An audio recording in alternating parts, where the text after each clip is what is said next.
Do you want to have a record like this one? Or maybe like this one? Those were my records in MLB The Show 23 and 24. Let's talk about hitting in 25. So we have the hitting tips video in MLB The Show 25, and I wanted to wait a little bit to try out that ambush hitting a little bit more and come with some more information about that. We also have the hand cam, which is probably the most requested feature we've ever had in the channel. We're gonna go over settings, we're gonna go over PCI control, PCI placement, timing, and everything else in between. If you enjoyed this video, drop that thumbs up and subscribe to the channel. So what we're going to be using for hitting is going to be zone. That's going to be the best way to use it. This is what the best players in the world have used, and will continue to use for now until eternity. We don't use directional or timing. We use buttons instead of analog flick. I think buttons is a little bit more consistent as well. I do use the back button. As you can see, I do have the controller, the edge controller. I use the back button a lot. I have it set up for it to be the X for my normal swing.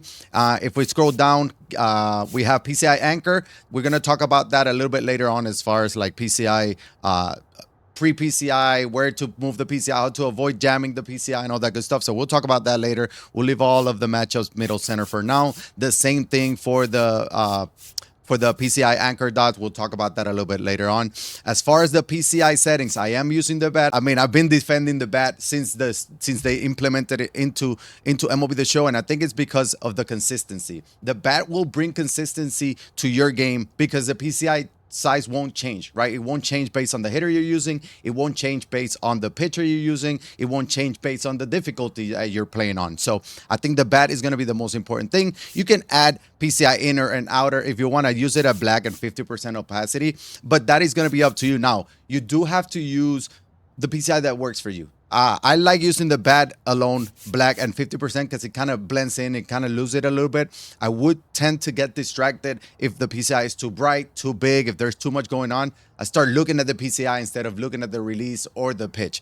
So that's the reason why I use the bat PCI with this opacity as well. Fade out, I have it as none. Now, as far as the hitting view and the in-play view, I'm using strike zone. The only other option that I would recommend would be actually strike zone high. It's the closest thing you can have, and it's easier to read the pitches this way. In-play view, I'm using usually high or medium.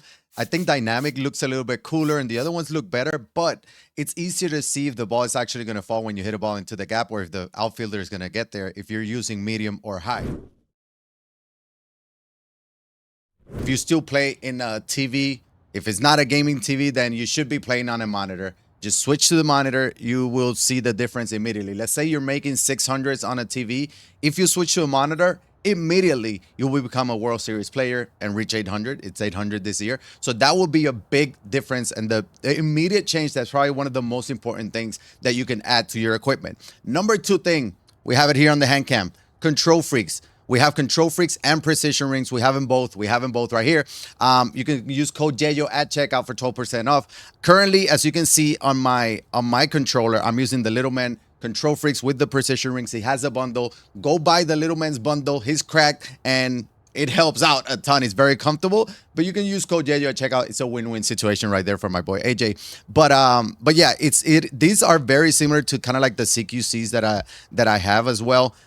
It feels comfortable in the thumb. The reason for this is because you don't want your thumb to be slipping. You want to have full control over the PCI, and then the precision rings will allow for the small movements and avoid the slamming the PCI, whether that's up, down. It won't go too much out of the zone, so you will tend to feel a little bit more comfortable. The one thing that you do have to keep in mind is that precision rings do need to be broken in, so you have to play with them. It might take a week or so, depending on how much you play, but once you get that done, you'll be just fine. As a hitter and you go into your at-bat, you got to have a plan. You got to have a plan of attack. You got to know what you're doing, the situation that you're in. Sometimes you'll need to pull the ball to advance the runner to third. Sometimes you'll need a sacrifice fly. So you got to know the situation when you come up to the plate. So you got to have a plan when you go into the at-bat. So my plan right now, let's say I'm just going to make him work. He just walked my previous hitter with 4 straight balls. I'm going to make him throw a strike, and there's the strike. So my plan number one to start this at bat was see a strike. We saw the strike, and we move on to the next step. But it is extremely important to have a plan and follow the plan. You can have the plan can change based on the hitter that you're going to be using or the situation that you're in, but you got to have a plan and try to execute it as perfect as you can. You have to see pitches. If the opponents see that you're swinging at every first pitch, they're going to start throwing that first pitch for balls or a little bit outside of the zone to try to get you to hit weak contact, right? So now keep in mind my hands, so they can be on the camera. I'm a little bit uncomfortable, so that's going to be my excuse for today. But you got to be patient. You got to, the same way that you have a plan, the pitcher, the opponent will have a plan to attack you, right? So try to read the pitches, try to pick up the tendencies, but having that patience is going to be key. You have 3 strikes to play with, right? So right now I've seen 4 pitches. None of them have been a strike. I'm not swinging at a ball, right? So now let's say I'm ready. Let's say I'm on a full count. I'm ready to swing if it comes a strike. Let's see if we can do it. That's going to be a ball. I'll take my walk. So you got to be patient, work the count. When you work the count, the pitcher's confidence is going to start hitting. It's going to take a hit. It's going to start going down, and the pitch count is going to start going up. All of that is going to be an advantage for you. It goes kind of hand in hand with patience, but let's say you go into the at-bat, you have the plan, and then you also have patience executing that plan, but you had to have the discipline to actually finish that plan that you have when you step into the plate. And with discipline, it comes strike zone awareness, situational awareness, the knowing of the strike zone. Learn the strike zone, learn your weaknesses, learn your strengths, and use them to your advantage. Don't let the opponent use them against you.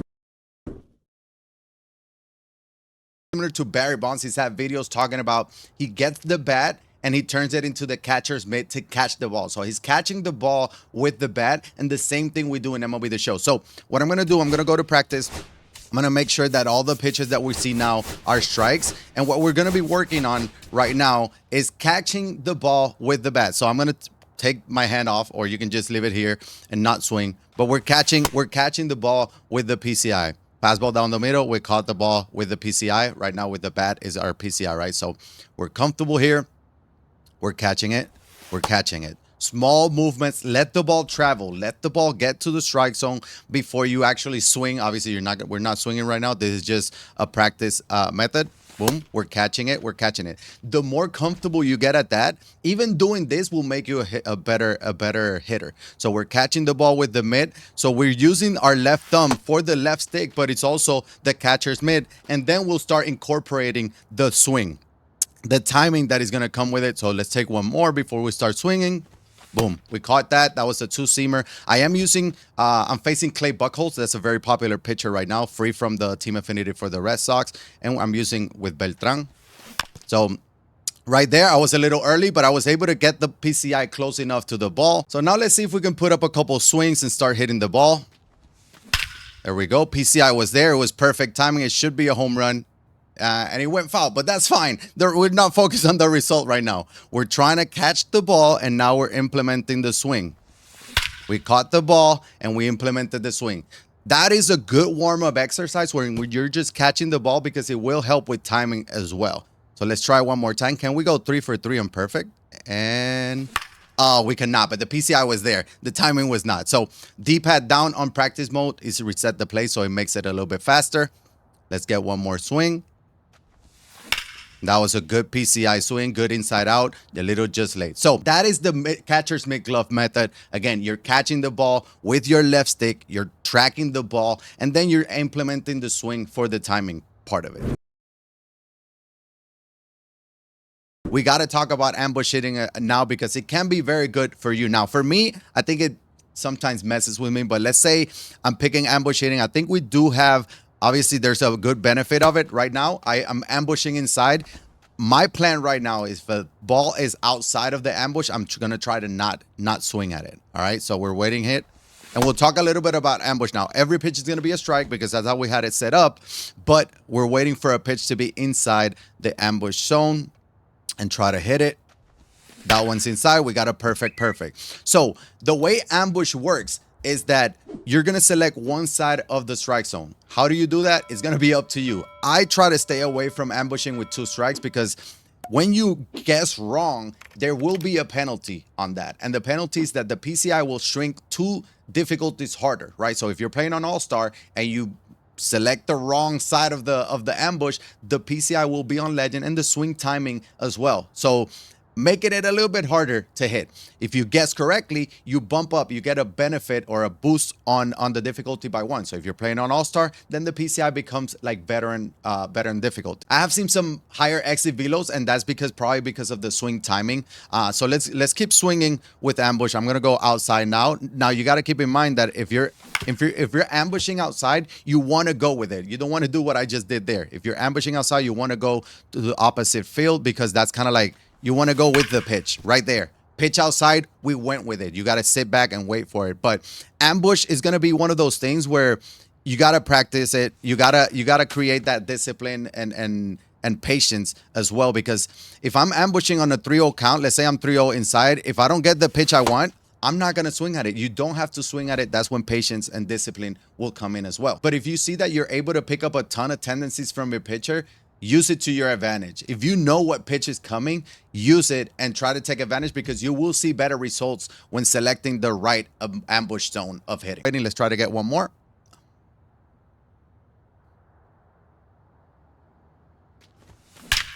And that one, we ambushed inside. The pitch went outside and we were still able to hit it. So you will be able to still hit the ball hard, but it's going to be a little bit tough.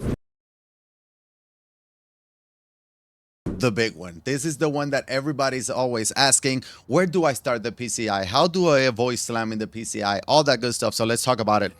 I'm just going to talk about it and just swing as I see the pitches. But honestly, you have to find kind of like what you feel comfortable with. What you feel comfortable is depending on you, right? So let's say you're struggling slamming the PCI. Maybe one thing for you that you're slamming the PCI, you can start your PCI low and work your way up. I'm really not very good at that. I tend to be more middle or up and down, but let's say you do want to do that. It can work for you. You can also you can do the ambush. Ambush, you're going to press on the left stick. Let's say ambush up. I'm ready for the up, but I'm going to start the PCI low. Then you can do that as well. It's a little bit tougher, in my opinion, to kind of like get the PCI there. I like to have it free. I don't really use the anchor as much. Sometimes I'll use it for lefties, because you know they're going to be attacking the inside part of the zone. So let's go ahead and end the righty as well. So let's go ahead and change that. Let's get a righty hitter. We're anchoring inside because we know he's going to be pitching inside, right? He pitched inside. We were ready for it. We're anchoring. We're ambushed. We're going all the way in. Let's go ahead and make it a little bit easier and make sure that everything is inside, right? So the benefit of having the PCI anchor inside is that you're already kind of cheating that way. So if you're seeing that the fastballs inside are giving you a little bit of a hard time, then go ahead and sell out for that, and sell out by having the PCI there. Now, it can be the anchor or it can be just your PCI without the anchor. So it's going to be totally up to you. Let's go ahead and I'm going to try to do it without the anchor. So that was with the anchor. I'm going to start my PCI inside because I'm ready for the inside pitch and I'm ready for it, right? So you're right there. You gotta be ready for that if that's what's giving you problems. But the anchor is more about personal preference as well. So I'm not really a fan. I've seen some people do anchor outside and then start the PCI like inside like this. So if the pitch is outside, you already have the anchor, so it's get there a little bit quicker maybe. But I personally I'm not a big fan of the anchor. That is going to be a personal preference. Now, the way I do it, I try to move the PCI just to kind of be loose. I want to feel comfortable with it. I want to be ready. I'm not very good at just being here, sitting and react. And I'm going to try to do it now. And I might hit it perfect just because I'm saying I'm not good at it. But I'm not moving it and I'm just waiting. I feel like it messes a little bit with my timing as well. So see what works for you. But I think a good way to start is having the PCI up. If you start your PCI up, your PCI is already kind of like where the release is going to be, or closer to the release, and it's easier to like track the ball. We're talking about the catcher's mitt method. Sometimes it's easier to track the ball if you start the PCI a little bit higher, but it's also a little bit easier to slam the PCI down, right?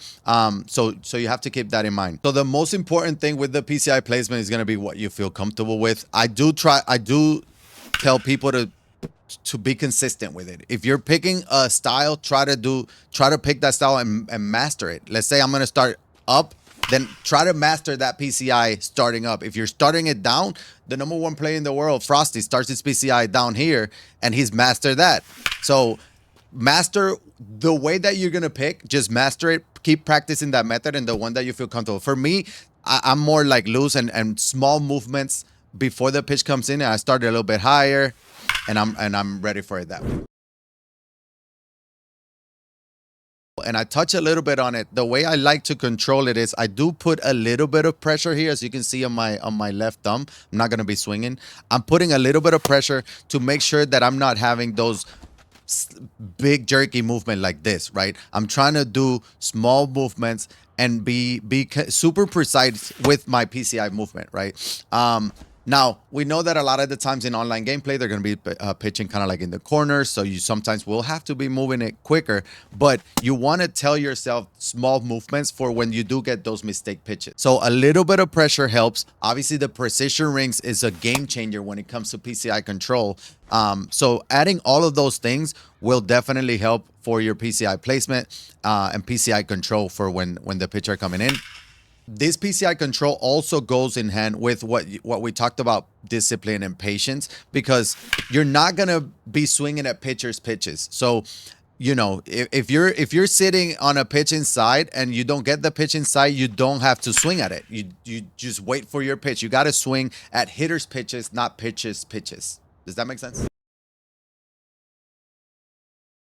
This is what a lot of people always ask me, is like how I cannot catch up to the fastballs. So there's a few different things, right? Number one, if you're playing on All-Star, you can take batting practice on Hall of Fame or Legend. When you switch over to All-Star, the pitch speeds are going to feel a lot slower. See the pitches on the batting practice, like we talked about, do the glove, the catcher's mitt method. That's going to help you out a ton as well.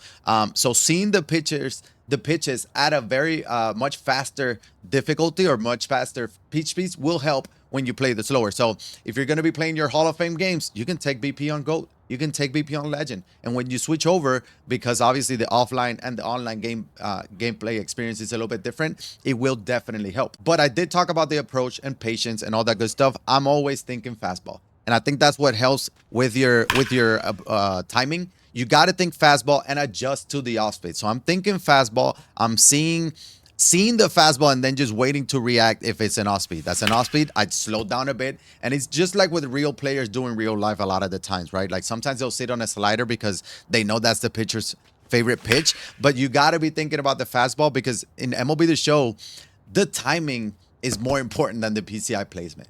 If you're late, it doesn't matter if you have perfect PCI placement, you will still get out. So the timing is going to be more important. You got to be early. As you can see, I was early on that one. The ball exit velo was 102.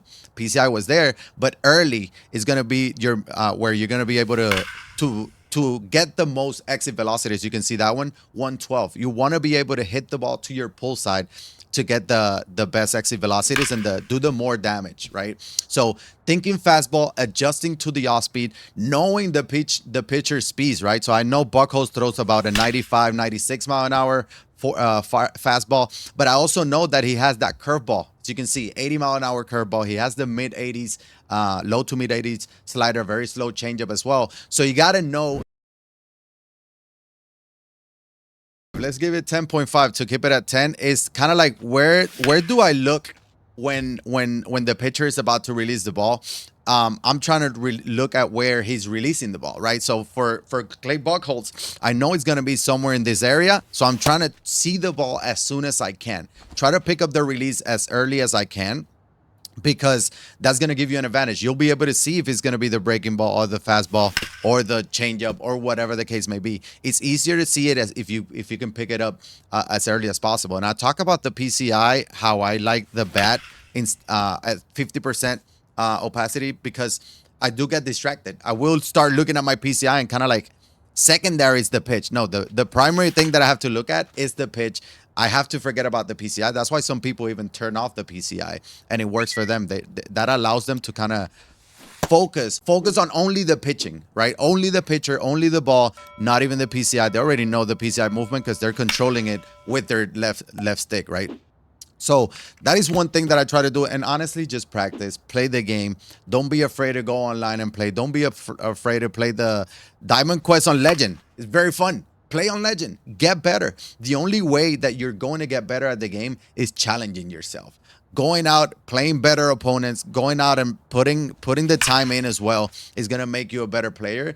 And if that's your goal, then you have to do it. Put in the time, and that's how the best players in the world do. Like, they practice. We talked about Frosty earlier. He's the #1 player.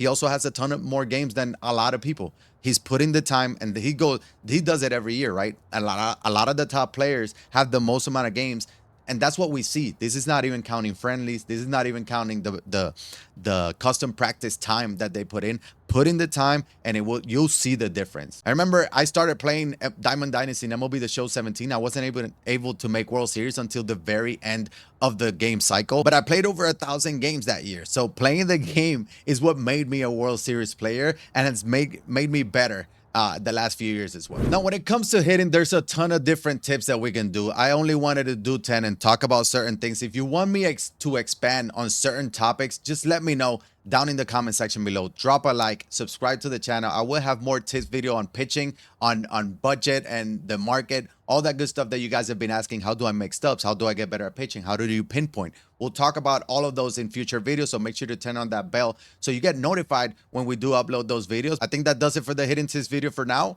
We might have a hidden tips video 2.0 in the future. So again, I'll check you out next time.